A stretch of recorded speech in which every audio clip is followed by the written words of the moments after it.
Hi guys, samahan niyo ako. Mag-interview tayo ng staff sa Dog Ranch. Coach, andun ba po yung papel? Sabunan nyo kaya yan? Sabunan nyo. Tabunan mo? Opo. Sabihin mo na mahal ka. Simulan natin dito yung hindi natin kagad masyado nakikita. So dito pa lang, dapat nililinis natin ito, winawalis natin. Kung kailangan nyo gumamit ng power wash, i-power wash na lang. Ha? Hiramin nyo na lang yung power wash para hindi sa lumot. Okay?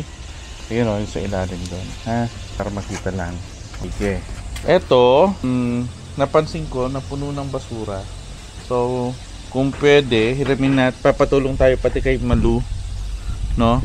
Tanggalin tong mga halaman dito. Tsaka yung basura na naipon. Ha? Kailangan kasi libre to.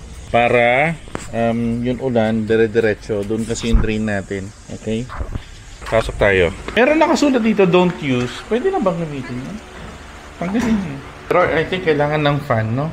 Hoy, maingay. Mahimik ka ngayon dito. So far naman, okay naman dito. Pero ideally, anong ginamit ka na? Amoy, nawala yung amoy yan? Yes, dear. Ano po yun? Naku, natanggal na.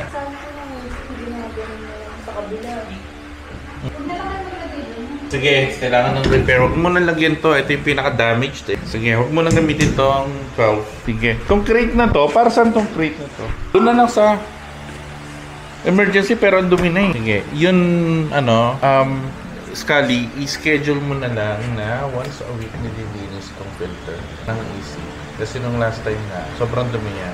Gabing-gabi nang lilinis ako niya. Madali lang naman linisin. Kailangan lang ng schedule. Hindi ko na kayo papagawa ng pakaiba. Pagawa. Kung kailangan ako, kasi parang hindi na isang point person lang yung gata. Oo. No. Ayoko kasi yung parang lahat yung responsibility na sa inyo na. Kung meron man, isa lang para ikaw lang yung point person. Pati yung dito, hindi nyo na kailangan problemahin. Pero kung ikaw yung naka-assign dito, dapat observe din kung ano yung papansin nyo para ma-avoid na yung mga gulatan.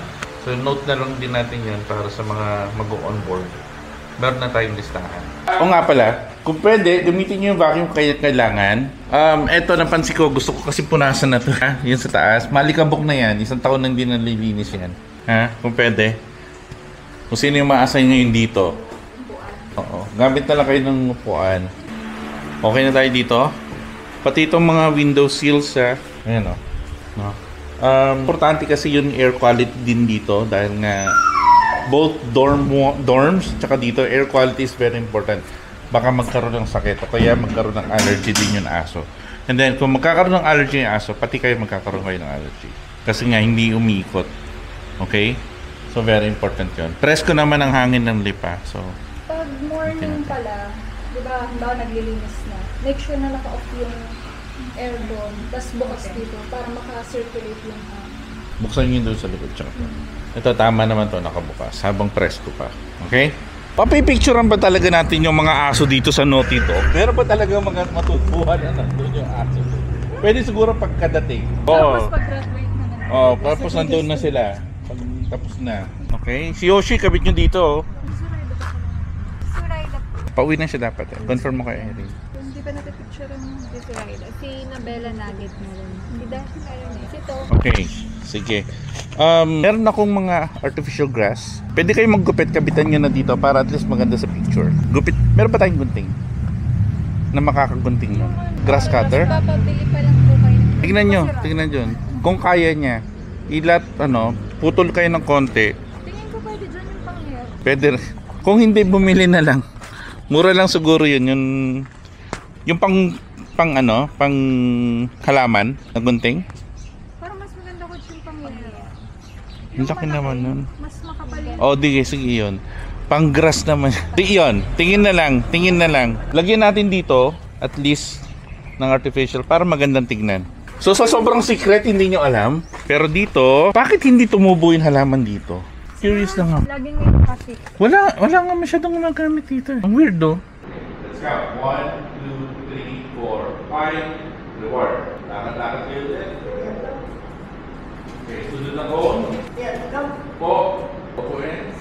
Hintayin. Stay. That's fine. Stay. Ilan? 1, 2, 3, Reward. Yes. Count at a faster pace. Hindi siya parang second. Kasi nakakabagot eh. No? Not literally 1 second. Not necessarily second. Hindi to basketball. No? Question 1, 2, 3, 4, 5. Bakit? Kasi ang tinitrain nyo dito is yung pasensya mo, hindi mo ubos. Kasi pag if you go to count up to 10, it's actually longer. Pero you just go parang normal like 1, 2, 3, 1, 2, 3, 4. Parang it becomes a dance, hindi nakakabagot. It's more like a step rather than the time. Now, take one step backward. 4, Okay na. 6, 7, 8, 9, Reward. 10. Yes.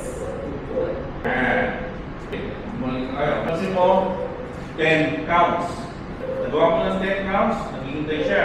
Bago ko pa matapos yung 10 counts, you took at least 2 half steps. Diba? So, ang nangyari ngayon, naghihintay siya. Yun na yung distance.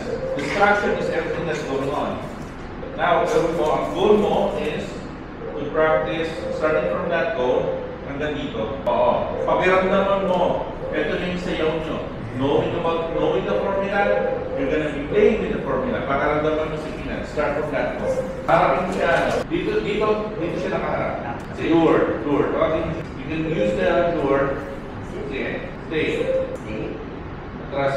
1, 2, 3, 4, 5, 7, 8, 10. Yes. Good. Very good. How does that feel? Cute. Good? Si Kyle yung natututo. Habang gumagaling kayong dalawa, ito na yung sayaw nyo. Ang ginawa lang namin is we just jump-started everything. It's a long process of jump-starting. Pero, hindi isipin na tapos yung program, pro na siya. Hindi. Diba? Sige. Try mo ulit. Subukan mo hanggang dito. Nandiyan siya.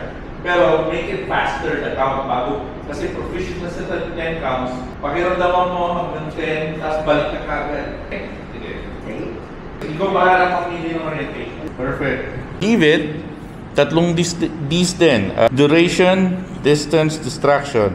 Pero, kabaliktaran naman. Dapat hindi niya kukunin yung treats. That's the duration. Ganong katagal din niya kukunin. Mas malapit, mas mahirap. Kanina, mas malayo, mas mahirap. Tapos, how powerful is the treat? Kung gustong-gusto niya ito, edi mas mahirap. Kung kunwari, liver treat, ayaw niya naman ng dehydrated, mas madali. Diba? Sapatos. Di mas madali. Wala naman akong pakialam sa sapatos, ba? So, gagawin natin. Set. Pakita ko na sa inyo paano tinuturo, ha? This is level 1. Leave it. Iniwan niya, diba? Yes. Set. Leave it. Open palm up. Leave it. Yes. Okay. Panghuli, set, leave it, up, hindi pwede, leave it, laro niya na lang, wala, sobrang happy. Sabi niya, oh, alam ko to, up, leave it, huwag ka masyadong magtitiwala muna ha, dahil beginner learner pa lang siya, yes, kuha, doon sa leave it, this applies to everything else, hindi lang food, pwedeng sapatos, pwedeng tao, pwedeng ibang aso. Maglalakad kayo, ayaw nyo dun sa aso for whatever reason. Sabihin mo, hap, leave it. Halika na, layo na kayo. Sige, isa pang beses mo leave it. Good. Okay, hawakan nyo yung tali. Sige. Punta kayo dun sa first cone. Isisimulate ko, meron isang bagay na dapat iwasan niya. Huwag mong hintayin yung aso na mag-decide. Pag hinagis ko to, nakita mo ng rumolyo, unahan mo siya, leave it. Bigyan mo siya ng reward. Dalawang pwede mong gawin. Bigyan mo ng reward, tapos aalis kayo. Or pangalawa, alis kayo, sabihin mo leave it, alis kayo, tapos saka mo siya bigyan ng reward. Sige, ready? And reward. Pag nag-detach na siya. Gets? Pag nag-detach ako. Oo. Anong napansin mo? Paano kung minsan akala ko nag-detach na siya? Increase distance. Increase distance. Sige, katulad nun, gusto niya pa rin yung treats doon. You increase distance. Because it's easier, it becomes easier for the dog when you increase the distance.